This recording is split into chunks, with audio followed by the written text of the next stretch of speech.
కడపలో ప్రభుత్వ రంగ ఉక్కు పరిశ్రమ ఏర్పాటు కోసం రాష్ట్ర వ్యాప్తంగా డివైఎఫ్ఐ పోరాటాలు ఉధృతం చేస్తామని, వెనుకబడిన రాయలసీమ లాంటి ప్రాంతంలో వలసలు నివారణకు కడప ఉక్కు పరిశ్రమ ఏకైక మార్గమని డివైఎఫ్ఐ రాష్ట్ర కార్యదర్శి జి రామన్న తెలిపారు. మంగళవారం నాడు డివైఎఫ్ఐ జిల్లా కమిటీ సమావేశం బద్వేల్లో నిర్వహించడం జరిగింది. ఈ సందర్భంగా రామన్న మాట్లాడుతూ, ఇప్పటికే వెనుకబడిన రాయలసీమలో కరువు వలసలతో ఉపాధి పరిశ్రమలు లేక యువత వలసలు పోతున్నారని అన్నారు. వలసలు, ఆత్మహత్యలు నివారణకు కడప ఉక్కు లాంటి భారీ పరిశ్రమ అవసరమన్నారు. కేంద్రం ఎందుకు కడప ఉక్కుపై నోరు మెదపడం లేదన్నారు. రాష్ట్ర ప్రభుత్వం కేంద్రంపై ఒత్తిడి తేవాలని అన్నారు.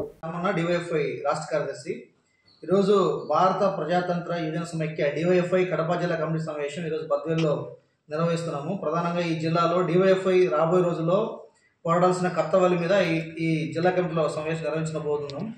ముఖ్యంగా ఈ జిల్లాకు సంబంధించి కడప ఉక్కు పరిశ్రమ సంబంధించి గత దశాబ్దాలుగా అనేక విద్యార్థి సంఘాలు, యువజన సంఘాలు, ప్రజా సంఘాలు పోరాడుతున్నాయి. అట్లాగే కేంద్ర ప్రభుత్వం చాలా స్పష్టంగా చట్టంలో కూడా పెట్టింది. అందుకని విభజన హామీల్లో చెప్పిన ప్రకారం ఈరోజు కేంద్ర ప్రభుత్వం శైలి ఆధ్వర్యంలో ఉక్కు పరిశ్రమ కడపలో ఏర్పాటు చేయాలనేటువంటిది మా ప్రధానమైన డిమాండు. దీని ద్వారా ఈరోజు రాయలసీమ జిల్లాలోని అనేక దాదాపు కర్నూలు, ఇటు అనంతపురం చుట్టూండే జిల్లాలకు కూడా దీనివల్ల ఉపయోగపడుతుంది, ఉద్యోగాలు వస్తున్నాయి. అందుకని ఈ ప్రాంతంలో చదువుకున్న వాళ్ళందరూ కూడా ఈరోజు నిరుద్యోగులు మారి వలసలు పోతున్న పరిస్థితి వచ్చింది. దీనికి వలసలు నివారించడానికి ఏకైక మార్గం కడపలో ఉక్కు పరిశ్రమ పెట్టడం తప్ప మరో మార్గం లేదు.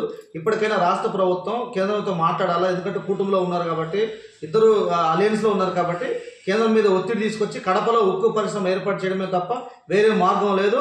పైగా ఈరోజు ముఖ్యమంత్రి గారు ప్రైవేటు వాళ్ళతో పెడతామని చెప్పి మాట్లాడుతున్నారు. ఎట్టి పరిస్థితుల్లో ఇది ఒప్పుకునేది లేనటువంటిది మా మొదటి డిమాండ్.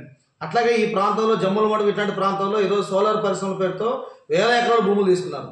భూములు అయితే తీసుకున్నారు కానీ ఇక్కడ వాళ్ళకి ఎవరికీ ఉద్యోగాలు ఇవ్వడం లేదు. అందుకనే పరిశ్రమల పేరుతో భూములు తీసుకోవడం, మా భూములు తీసుకొని మాకు ఇక్కడ ఉండే స్థానిక యువతకు ఉద్యోగాలు ఇవ్వడం అంటే అన్యాయం. జిల్లా కార్యదర్శి కడప. ప్రధానంగా డివైఎఫ్ఐ జిల్లా కమిటీ సమావేశం ఈరోజు బద్వేలు పట్టణంలో సుందరయ్య భవన్లో నిర్వహించుకోవడం జరుగుతోంది.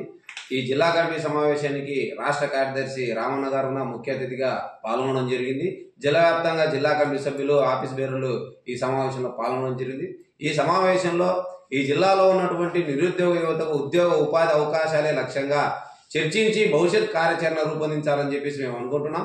ఎందుకంటే రాష్ట్ర ప్రభుత్వం ఎన్నికల హామీలో ఇచ్చినటువంటి హామీలను అమలు చేయకపోకుండా ఈరోజు నిర్లక్ష్యంగా వ్యవహరిస్తూ ఉందని చెప్పేసి మేము డివైఎఫ్ఐగా స్పష్టంగా చెప్తున్నాం.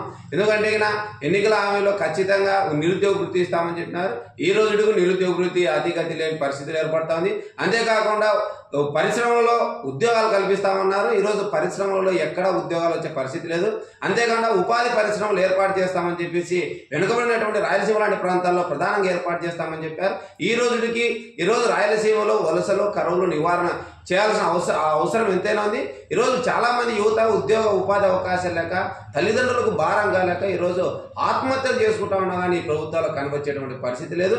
ఎందుకంటే వలసల నివారణ చేయాలన్నా కానీ ఈరోజు ఉపాధి కావాలన్నా కానీ ఇక్కడ ఉపాధి పరిశ్రమలు లాంటివి చాలా అవసరం. ఈరోజు సోలార్ పరిశ్రమ తీసుకొని వస్తున్నారు. మేము సోలార్ పరిశ్రమలకు వ్యతిరేకం కాదు, ఈరోజు స్వాగతిస్తున్నాం. అయితే ఈరోజు సోలార్ పరిశ్రమలు ఎక్కువ శాతం తీసుకుని వస్తూ, వేల ఎకరాల్లో తీసుకుని వస్తూ తక్కువ శాతం ఈరోజు ఉద్యోగాలు కల్పించే ప్రక్రియ. కడప జిల్లా కమిటీ బద్వేలు పట్టణంలో నిర్వహించుకోవడం జరుగుతుంది. ఈ జిల్లా కమిటీ సమావేశానికి రాష్ట్ర కార్యదర్శి రామన్న గారు, అదేవిధంగా జిల్లా కార్యదర్శి శివకుమార్ గారు, మిగతా ఆఫీస్ బేర్లు, జిల్లా కమిటీ సభ్యులు కూడా హాజరు కావడం జరిగింది. అయితే బద్వేల్లో ఉన్నటువంటి చుట్టుపక్కల గ్రామాలు కానీ, బద్వేలు టౌన్లో ఉన్నటువంటి నిరుద్యోగ యువత ఉద్యోగ అవకాశాలు లేక ఇతర దేశాలకు, ఇతర రాష్ట్రాలకు వలసలు వెళ్ళినటువంటి పరిస్థితి బద్వేలు పట్టణంలో విపరీతంగా ఉంది. ప్రతిరోజు నిరుద్యోగ యువత కనీసం 10 నుండి 20 మంది అనక బద్వేలు పట్టణం నుండి కూడా అనేక ప్రయాణాలు చేసినటువంటి పరిస్థితి ఏర్పడుతుంది. ఒక పక్క సింజరు ప్లేవుడ్ పరిశ్రమ గతంలో డివైఎఫ్ఐ అనేక పోరాటాలు చేసింది. ఒక పరిశ్రమ తీసుకురావడం జరిగింది.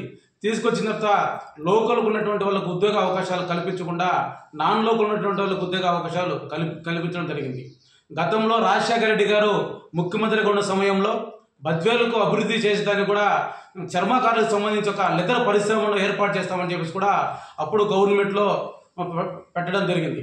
తర్వాత కిరణ్ కుమార్ రెడ్డి గారు ముఖ్యమంత్రి ఉన్నప్పుడు ఈ నియోజకవర్గంలోనే అత్యధిక శాతం ఎస్సీలు ఉన్నటువంటి నియోజకవర్గం. దళితులు ఎక్కువ శాతం ఉన్నటువంటి నియోజకవర్గం కాబట్టి లెదర్ పరిశ్రమ ఇక్కడే ఏర్పాటు చేస్తామని చెప్పి కూడా ఎస్సంగటపురం ప్రాంతంలో బహిరంగ సభలో కిరణ్ కుమార్ రెడ్డి గారు కూడా చెప్పడం జరిగింది. అయితే ఆ మండలంలో ఇంతవరకు లెదర్ పరిశ్రమ ఏర్పాటైనటువంటి పరిస్థితి లేదు. తర్వాత బీకోడు ప్రాంతంలో ఉన్నటువంటి ఆ ప్రాంతం